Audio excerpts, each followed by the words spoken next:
Algumas palavras não deveriam ser esquecidas, ditas no momento mais escuro da história, mas que ecoam até hoje. Pai, perdoa-lhes. Ainda hoje estarás comigo no paraíso. Mulher, eis aí teu filho.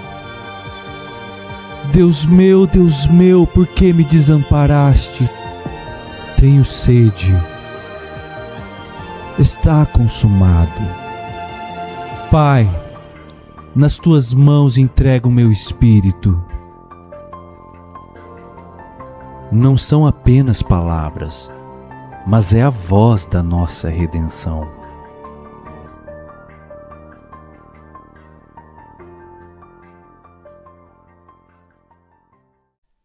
Boa noite, graça e paz. Nós estamos então neste tema, específico, nessa série deste mês, na verdade, mês e meio, onde nós estamos falando a respeito das palavras de Jesus na cruz, as últimas palavras de Jesus. E nós temos feito essas reflexões, e temos entendido um pouquinho do que foi este momento de Jesus e o que isso significou para nós também. E eu gostaria que você abrisse aí a sua Bíblia no Evangelho de João, que nós vamos para a quinta palavra hoje, João capítulo 19, os versos 28 e 29. Evangelho de João 19, 28 e 29. A palavra do Senhor diz assim: Depois, vendo Jesus que tudo já estava consumado, para se cumprir a Escritura, disse: Tenho sede. Estava ali um vaso cheio de vinagre, embeberam de vinagre uma esponja e, fixando-a num caniço de isopo, lá chegaram à boca. Amém? Oremos. Senhor, nós nos colocamos em Sua presença, ó Deus, pedindo a graça, a iluminação do Teu Santo Espírito, para que venha nos ensinar, nos instruir essa noite, Deus. Nós carecemos disso, nós precisamos que o Senhor tenha misericórdia das nossas vidas e que, ó Deus, por meio da Sua palavra, que gera vida, ó Deus, que mata a nossa sede, nós queremos, ó Deus, nos colocar em Sua presença, para que estejamos atentos, ó Deus, e o nosso clamor e nosso esforço será, ó Deus, em focarmos aqui, ó Deus, estarmos aproveitando o máximo possível deste momento.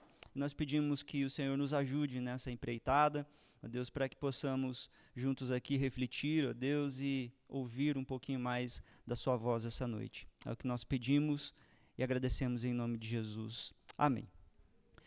Queridos, é evidente, que com base na leitura dos textos, das canções que nós cantamos, das orações que a gente fez, a gente está falando aqui sobre sede, sobre água, sobre sedento, e tudo isso culmina neste tema dessa noite. Nós temos aqui Jesus consumando a sua obra, a obra da redenção, e Jesus está na cruz do Calvário, e o texto deixa bem evidente para nós que para que se cumprissem as Escrituras, isso é algo muito especial no ministério de Jesus, nas coisas que Jesus fazia, nas coisas que Jesus falava. Ele sempre buscava, com as suas ações e as suas palavras, cumprir a Escritura. E esse é um dever nosso também. Nós estamos aqui para ouvir a palavra de Deus, ouvir as Escrituras, mas também praticá-las. É a mesma ideia, onde quer que a gente esteja, é sempre esse clamor que deve haver em nosso coração, para que se cumpra a vontade de Deus, para que se cumpra as Escrituras, para que a palavra de Deus ela seja viva em minha vida e em meu coração também. E aí Jesus então diz, uma das frases aqui mais terríveis, que um ser humano poderia dizer, que é: tenho sede. E ela é terrível não porque é difícil de realizar, não é difícil de sanar essa necessidade, mas porque ela, justamente, por ela ser a necessidade mais básica do ser humano.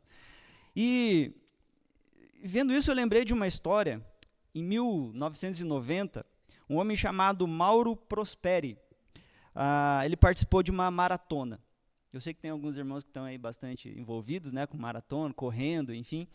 E ele participou de uma maratona considerada uma das mais difíceis, né, porque tinha a ver com atravessar o deserto do Saara. Então, a maratona era atravessar o deserto. E no quarto dia de prova, uma tempestade de areia varreu tudo. A visibilidade onde eles estavam zerou, e quando o vento parou, Mauro estava sozinho, sem trilha, sem grupo, sem orientação nenhuma. Nos primeiros dias que ele estava perdido, ele ainda tinha controle. Ele mesmo menciona, né, nas entrevistas que ele deu, que ele racionava comida, ele calculava a direção pelo sol, ele mantinha a cabeça fria, tentava ficar tranquilo diante daquela situação. Mas ele menciona que o deserto ele possui duas características muito peculiares, né? A primeira é que o deserto é paciente, e a segunda é que o deserto é extremamente cruel.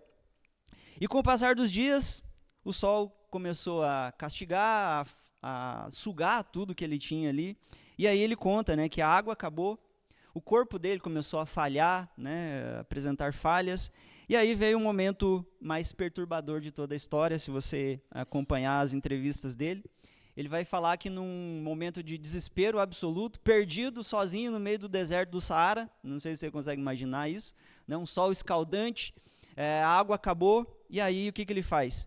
Ele conta, né, para a CNN, para os vários veículos de imprensa, que ele bebeu a sua urina. Ele começou a beber urina e sangue de morcego.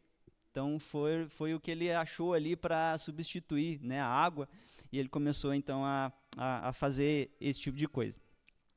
E aí, lógico, né, ele bebeu a sua urina não porque ele queria, não porque ele achava que isso ia funcionar, ia manter ele vivo, mas porque, né, ele chegou num ponto aqui que qualquer coisa parecia melhor do que nada, né? Qualquer coisa parecia melhor do que passar sede, né? E agora tem um problema aqui, né? O problema é que, cientificamente falando, a urina, ela, na verdade, desidrata mais ainda. Então, não faça isso, tá? Se você tiver com sede, né? A urina, ela desidrata mais ainda. O ponto aqui é que o que ele usou para tentar ser uma solução para o seu problema, na verdade, acelerou o problema, agravou ainda mais. Ele sobreviveu, mas só depois de 10 dias perdido, né? Então ele ficou 10 dias perdido, ele foi resgatado por alguns nômades ali do deserto, e ele estava, quando ele descobriu onde ele estava a centenas de quilômetros de onde ele deveria estar. E por que eu estou contando essa história para você? Porque essa história aqui, apesar de ser uma história de sobrevivência no deserto, não é só sobre isso. Essa história aqui também é sobre a forma que nós vivemos, por vezes, espiritualmente falando. A gente chega, às vezes, num ponto de sede profunda.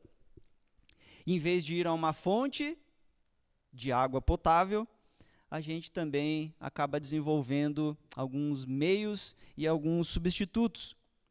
E essas coisas, esses substitutos da água, às vezes parece resolver o nosso problema da sede. Mas, na verdade, elas também só aprofundam ainda mais o vazio. E o mais perturbador de tudo é que nós também, assim como o Mauro aqui, nós também acostumamos a esses substitutos, a ponto de, às vezes, nem sentir mais sede real. Esse tempo eu levei uma bronca, né, do médico, porque o pessoal insiste que a gente tem que tomar água, né? Tem que tomar não sei quantas garrafas de água aí, 6, né? E cada vez que você vai, aumenta, né? Primeiro era 4, agora é 6, tem gente falando 10, né? Não sei nem quem que está falando a verdade mais, né? Mas quem toma aí mais de 3 litros de água por dia? Certinho, assim, diariamente. Parabéns para vocês, tá? E eu também tomo, né? Eu falei para a médica lá, eu tomo 4 litros, né? Só que a minha água, ela vem com um pouco de café junto, assim, né?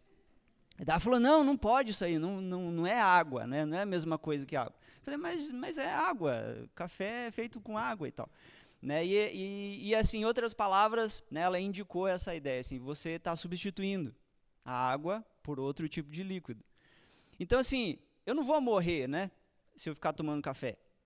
mas meu corpo vai começar a sentir daqui a pouco os efeitos da ausência da água, né? Então, me parece que é mais ou menos isso que acontece na nossa vida espiritual. Existe uma fonte de água que jorra para a vida eterna, existe uma fonte de água espiritual que mantém a nossa vida espiritual ativa, viva, mas quando a gente está nessa ausência, a gente às vezes encontra um substituto, a gente começa a tomar outras coisas. E essas outras coisas, elas vão substituindo a água verdadeira, mas a gente não percebe que isso daí está estragando a gente.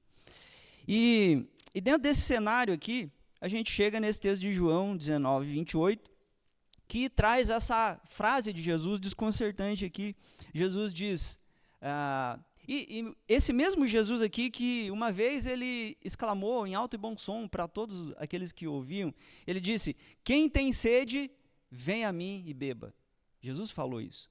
Todos aqueles que têm sede, venham a mim e bebam. Agora, esse mesmo Jesus que há pouco tempo falou isso, ele está exausto, pregado na cruz, e ele deixa escapar uma frase muito importante.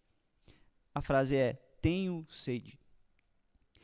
Duas palavras aqui, mas elas carregam muito mais do que uma necessidade física aqui, porque quando a gente olha para Jesus na cruz, a gente tem que lembrar que o processo da redenção é um processo de substituição.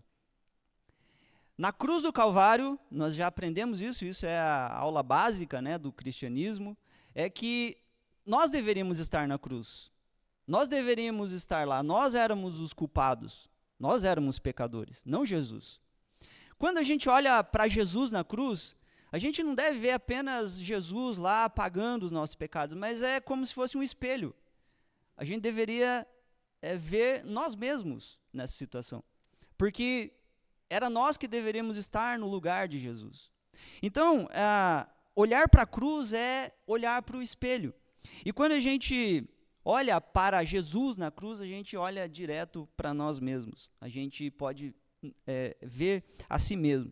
E o tema aqui que eu gostaria de desenvolver nesses pontos aqui é que a sede de Cristo na cruz, ela expõe a nossa falsa saciedade. E ela também nos convoca de volta à única fonte que realmente satisfaz a nossa sede. O primeiro ponto do tenho sede que Jesus falou aqui é que Deus, ele não observa a dor, ele entra na dor.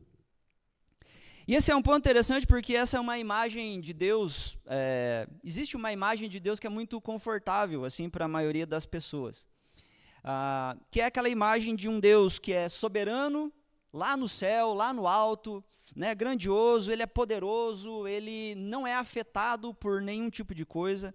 Um Deus que ele superintende o sofrimento da humanidade e às vezes até ele assiste esse sofrimento da humanidade com uma espécie de frieza ali de um diretor, por exemplo, num set de filmagem assistindo ali a sua peça, o seu filme.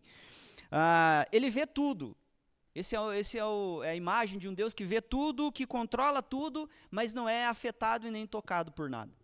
Essa parece que é uma definição boa do que seria uma boa divindade. Um Deus que está muito mais para além, muito mais alto. Mas a gente às vezes prefere essa imagem de Deus, e a humanidade geralmente prefere criar esse tipo de imaginação sobre Deus, de um Deus distante, que é soberano, poderoso e distante e não é acessível, justamente porque é um Deus distante. E um Deus distante é um Deus mais manejável, mais manipulável também. Uma vez que eu não preciso me relacionar com esse Deus, que eu não preciso conhecer Ele, eu posso começar a defini-lo da melhor forma que eu acho. E aí, a gente cumpre alguns rituais, né? Essa é a ideia da religião, os deuses precisam que você cumpra alguns rituais, e você precisa cumpri-los e manter uma distância respeitosa desse Deus, fazer algumas coisas ali, e está tudo certo. Então, meio que esse é o padrão das divindades. Nós queremos um Deus que é muito forte, muito poderoso, e parece que ele tem que estar o mais distante de nós possível. Mas aí a gente olha aqui para o Gólgota, a gente olha para a cruz. E aqui o que a gente vê? A gente não vê um Deus lá de cima, observando a dor e o sofrimento do ser humano.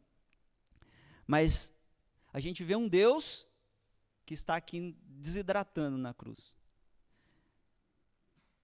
Pensa no que isso significa. Um Deus que é o criador de toda a água que existe. Aquele que fez os oceanos, aquele que fez os mares, aquele que fez os rios, aquele que fez a saliva na boca do ser humano, aquele que já criou cada molécula de H2O que existe no universo. Esse Deus que criou tudo isso, ele está aqui agora com a sua língua ressecada, com seus lábios rachados e com a sua garganta ardendo.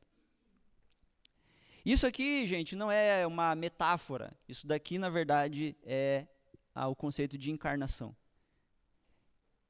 Deus encarnou. Deus desceu.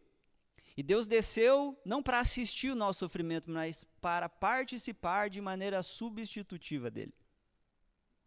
Os sofrimentos existem, mas a gente tem uma promessa que os sofrimentos não existirão para sempre. Há uma promessa de um lugar onde não haverá mais dor, não haverá mais sofrimento, não haverá mais sede. E por que isso é possível? Porque Deus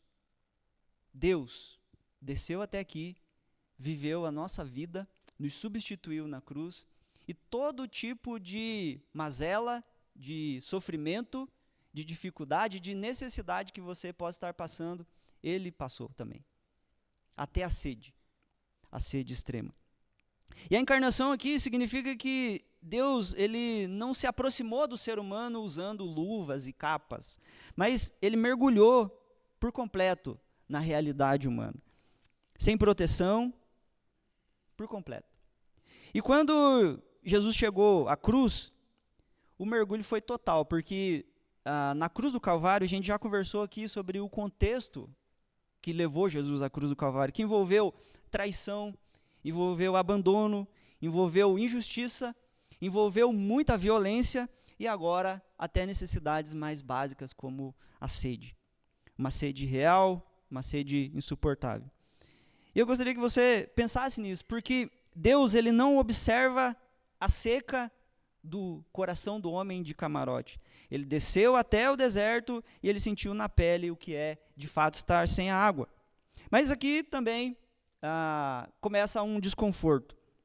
Porque se Deus ele foi tão perto assim, se Deus literalmente entrou na experiência da humanidade, por que tantos de nós vivemos como se ele estivesse a quilômetros de distância? Se a realidade é que esse Deus que estava distante veio até nós e se aproximou de nós de uma maneira tão profunda, por que a gente ainda vive como se ele estivesse distante? Por que a gente vive como se ele não entendesse os nossos sofrimentos? Por que a gente vive como se ele não se importasse mais conosco?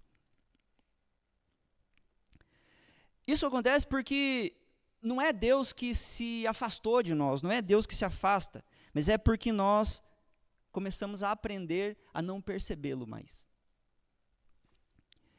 A gente vive anestesiado, a gente vive ocupado, a gente vive estimulado, parece que com os volumes interiores ligados no máximo possível. Isso nos faz não ouvir a voz de Deus, a gente não escuta mais a voz de Jesus, a gente não percebe mais a presença dele. E esse é um ponto aqui perturbador para a gente, porque você não sente a presença de Deus, e talvez você esteja vivendo nesse momento espiritual de sequidão. Parece que você está seco espiritualmente. E talvez você não sente a presença de Deus não porque Deus está ausente, mas é porque você está cheio demais de outras coisas para percebê-lo. Talvez não é porque você não tenha consciência de que Deus não está mais com você, mas talvez você já colocou outras coisas no lugar de Deus, e você nem se deu conta disso. A questão aqui não é a aproximação divina, mas a questão aqui é o afastamento do coração humano. Não é Deus que se afasta de nós, é nós que nos afastamos de Deus. E nós nos afastamos de Deus primeiro não percebendo que ele está próximo. Mas Deus está próximo de nós e a cruz é a prova disso. Esse homem no deserto, o Mauro aqui que a gente falou, ele precisava de silêncio para poder ouvir os nômades chegando. E da mesma forma a gente precisa também de silêncio para a gente perceber quem de fato está no nosso lado. A gente já percebeu que o ministério do Espírito Santo é o Paráclitos, ele é o Consolador.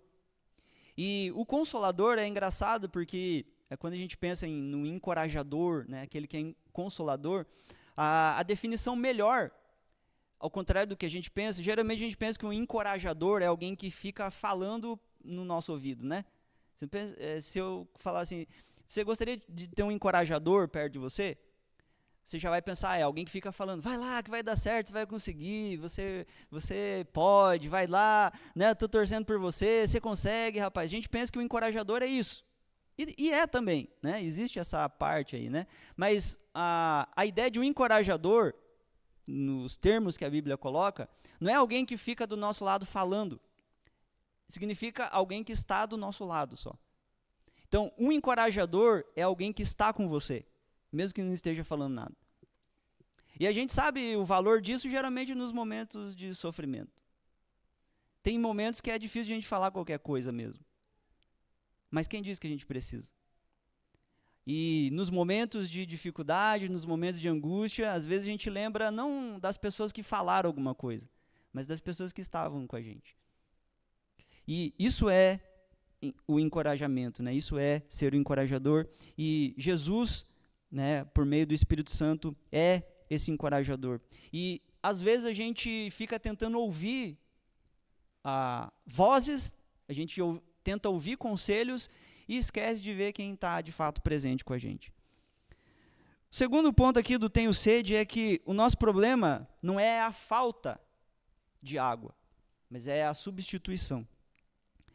Porque aqui há uma ironia aqui, né? Que o mesmo homem que disse, se alguém tem sede, venha a mim e beba, e foi isso que Jesus falou por diversas vezes, aquele que prometeu, né, que quem bebesse da água que ele desse, haveria rios, né, fluindo do seu interior, ele agora está dizendo que tem sede. E talvez isso pareça um pouco contraditório, né? Será que ele não está contradizendo a própria promessa, uma vez que ele diz que vai saciar a sede, e agora esse que prometeu saciar a sede, ele está com sede, né? Só que, na verdade, ele está cumprindo aqui essa promessa, de um jeito que ninguém imaginava.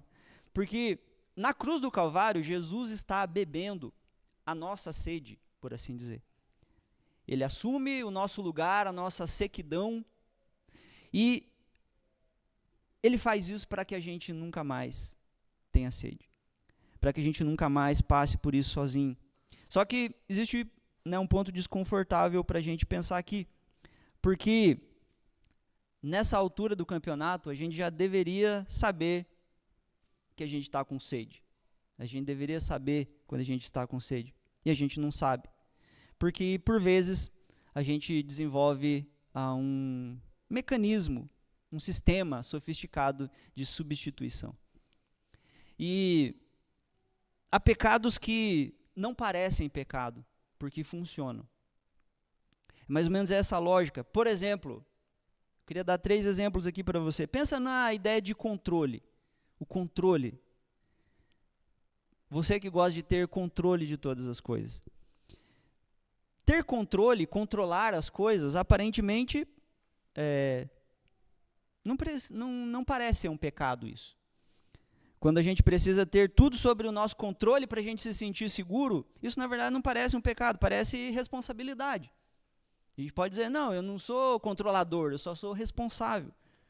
Parece até maturidade também.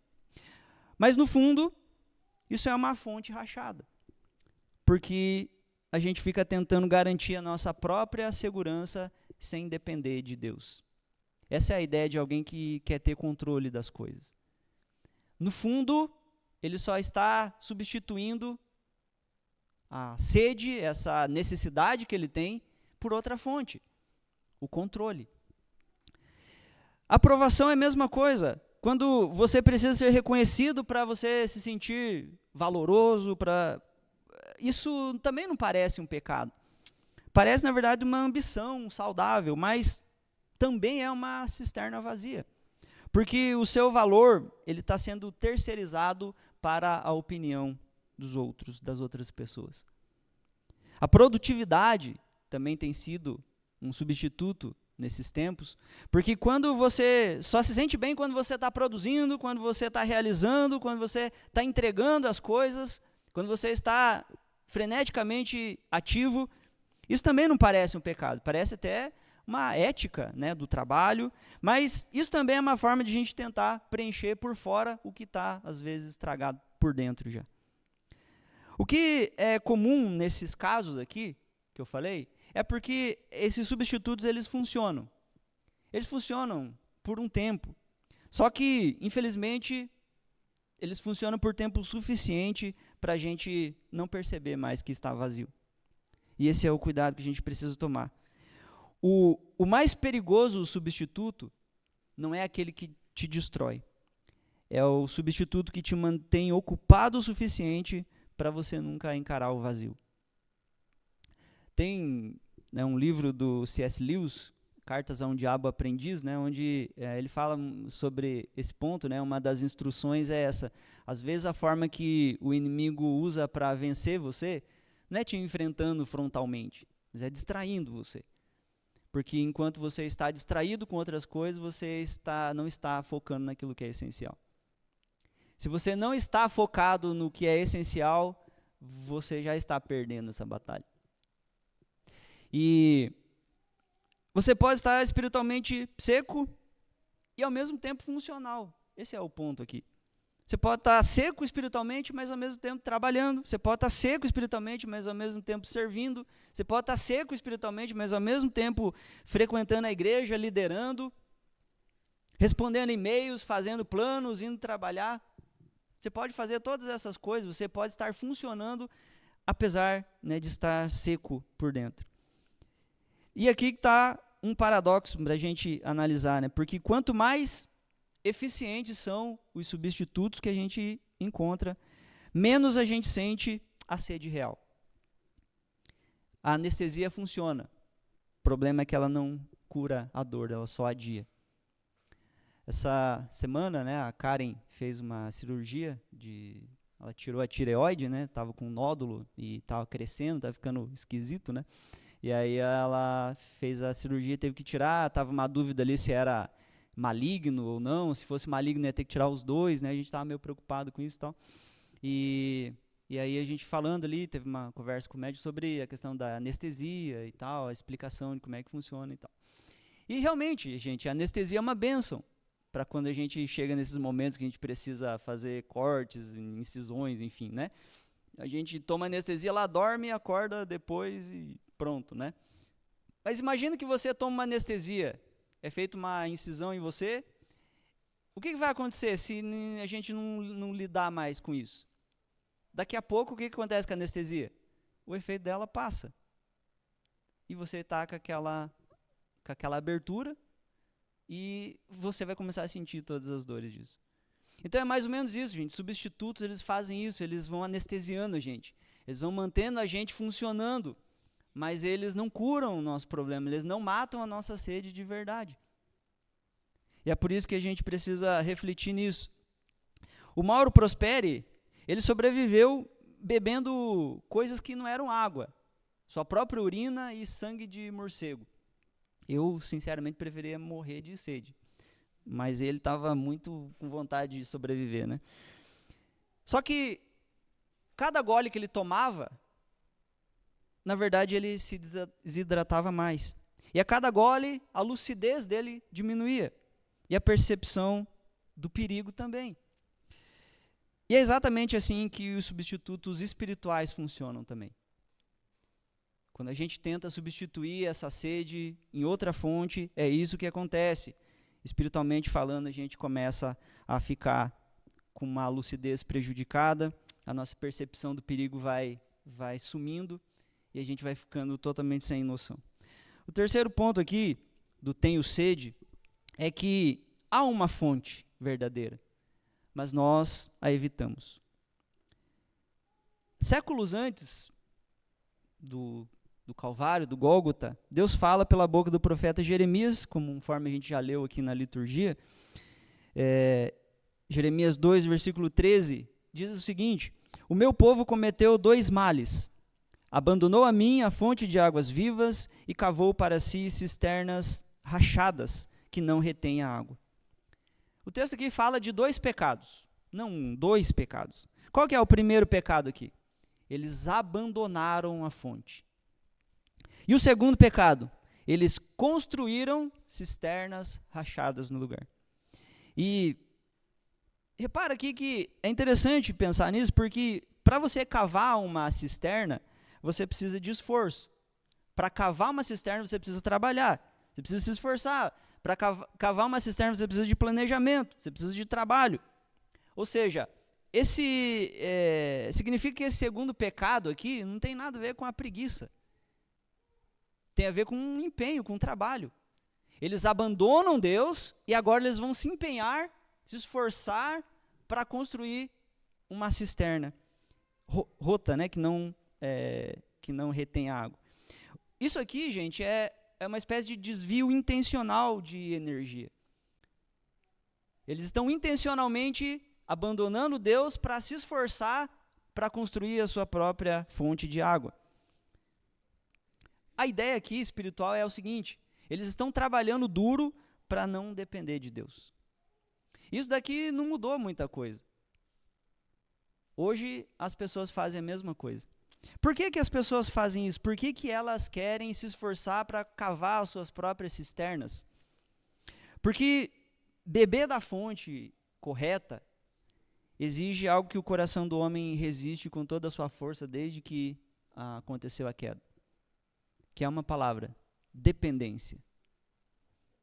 Espiritualmente falando, nós temos aversão à palavra dependência. É por isso que nós preferimos abandonar Deus, que é a fonte, para construir a nossa própria cisterna. Não tem sentido isso, mas é exatamente isso que a gente faz. Porque dependência tem a ver com reconhecer carência, reconhecer que a gente precisa, que a gente não consegue por conta própria, que tem sede e que a gente não pode saciar ela sozinho. É isso que dependência indica. Quando a Bíblia indica que nós dependemos do Senhor, parece que a gente ouve esses insultos, né? Como assim? Depender do Senhor? Você está querendo dizer, então, que eu tenho necessidades? Você está querendo dizer que eu não consigo resolver por conta própria? Você está querendo dizer que eu não posso construir a minha própria cisterna para saciar a minha própria sede? É exatamente isso que o Evangelho diz para a gente. Isso aqui acontece porque há um confronto do nosso orgulho. E lembre disso, o orgulho é o arquiteto de todas as cisternas que a gente constrói. A gente só constrói cisternas, a gente só abandona Deus e constrói cisternas por causa do orgulho. E pensa nisso, queridos. A maioria das pessoas não rejeita Cristo por falta de evidência intelectual. Rejeita porque beber dele exige rendição. E a rendição, por incrível que pareça, dói. A gente prefere trabalhar, a gente prefere fazer do nosso jeito do que se render. É mais confortável a gente continuar sedento em autonomia do que admitir a necessidade em humildade. Quanto mais a gente evita a fonte e se apoia nos substitutos, menos sensível a gente fica à própria sede. O corpo espiritual aqui funciona mais ou menos como o corpo físico também. Existe uma desidratação severa que pode acontecer. E essa desidratação severa, ela acontece quando a gente deixa de sentir a sede quando a situação já é grave. Tem aqueles programas, né, que o pessoal vai lá na África, enfim, tem aquelas crianças, né, que não comem, não tomam água. E chega num ponto da fome que você para de sentir fome. E para você voltar a comer, você nem pode comer normal, né? Você tem que ir voltando aos poucos comer. Chega uma hora que você não tem sede mais e você meio que... Você nem sente mais que precisa de água. E aí você não consegue tomar 6 garrafas de uma vez só. Você tem que ir aos pouquinhos, voltando, acostumando, né, o seu organismo de novo. E é mais ou menos isso que está acontecendo aqui. Às vezes, você não está bem espiritualmente.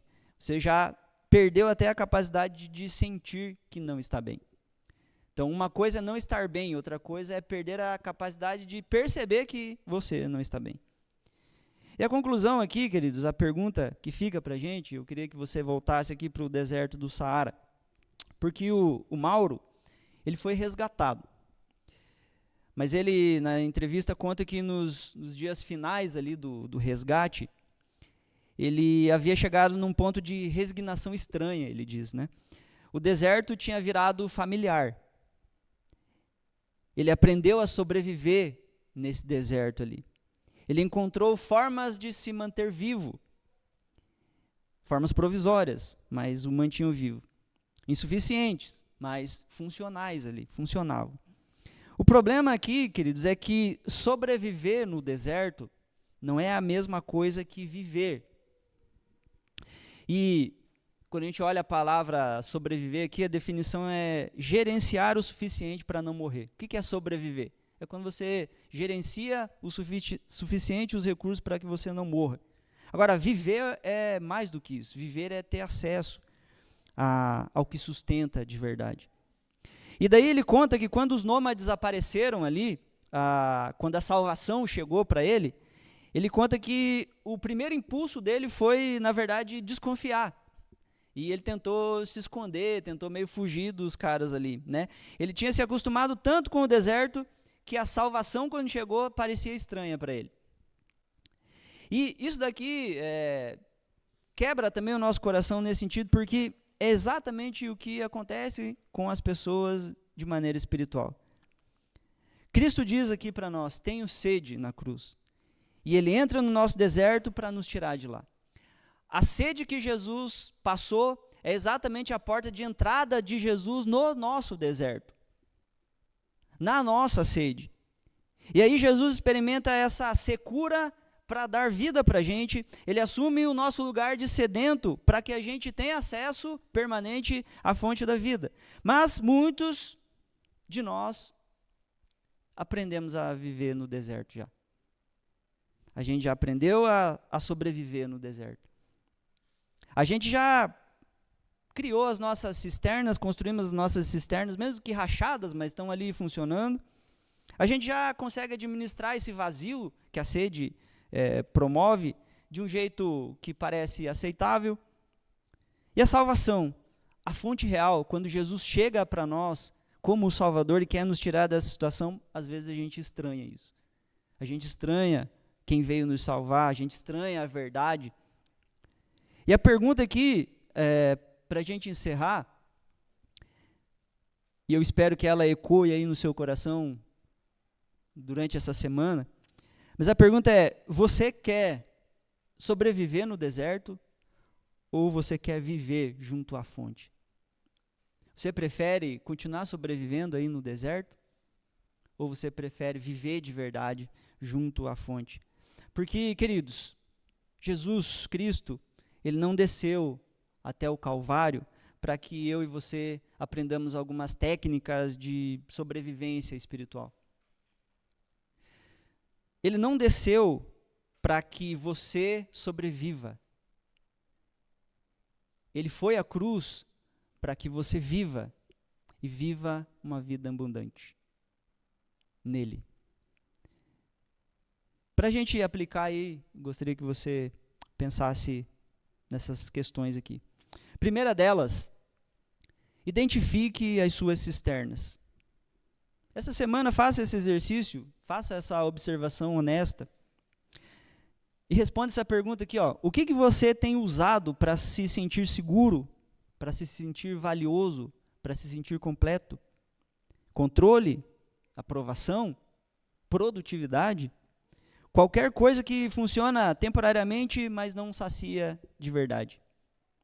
Isso é uma cisterna.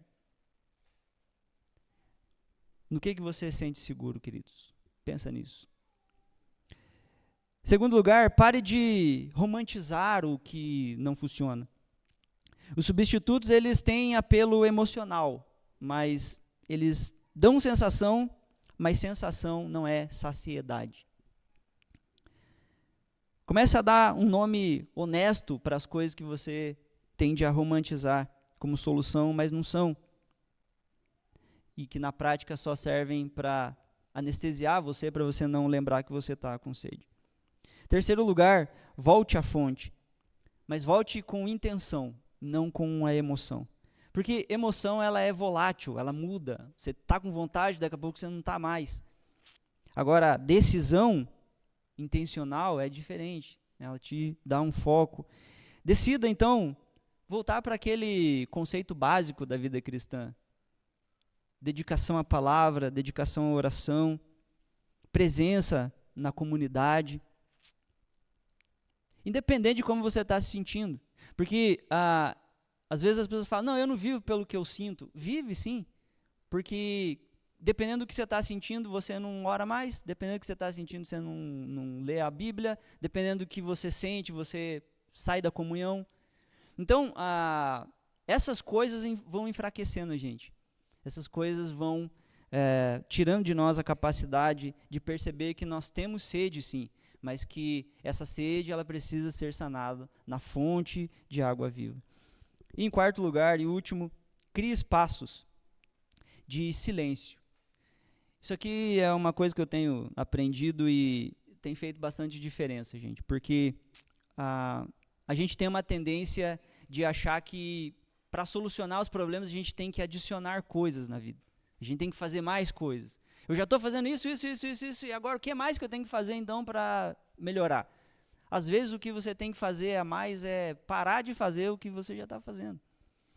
E a gente tem essa dificuldade porque silenciar o coração tem a ver com essa ideia assim, de a gente se esvaziar das coisas que a gente precisa tirar de fato da vida.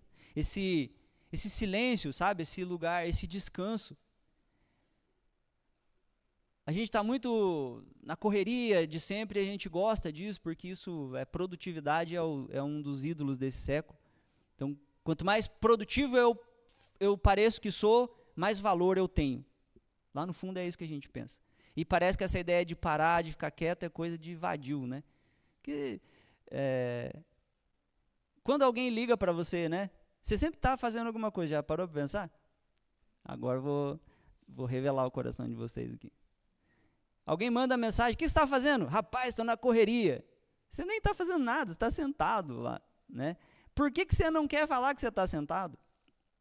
Porque existe alguma coisa que está falando, vão pensar que você é vagabundo, vão pensar que você é preguiçoso, vão pensar, e aí o vão pensar faz a gente dar essas respostas. Não, eu estou na correria, não, eu estou aqui fazendo não sei o quê. Rapaz, não estou fazendo nada, estou de boa. Né? Então a gente tem dificuldade, lógico que, né, a gente não vai ficar de boa o dia inteiro, mas a ideia assim, é que a gente consiga aquietar o coração, sabe assim, é fazer as coisas estando lá fazendo, não no automático da vida. Às vezes a gente aprende a estar nos lugares errados, às vezes a gente não está onde o nosso corpo está. Então, você está com os seus filhos, o seu corpo está ali, mas a sua cabeça está trabalhando. Aí você vai para o trabalho, mas o seu corpo está agora querendo descansar. Você vem para a igreja, mas está no shopping. Você vai para o shopping, mas lembra de alguma coisa. Então, a gente está toda hora no lugar errado internamente, falando. Isso cansa a gente. E a ideia aqui é que a gente aprenda a silenciar o coração, parar um pouco, ler a Bíblia, meditar na palavra de maneira devagar, fazendo uma oração honesta, né, abrindo de fato o coração ali e se afastando, né, dos ruídos, tanto externos quanto internos, né? Porque só quando a gente sente a sede é que a gente vai de verdade na fonte. Vamos orar. Senhor,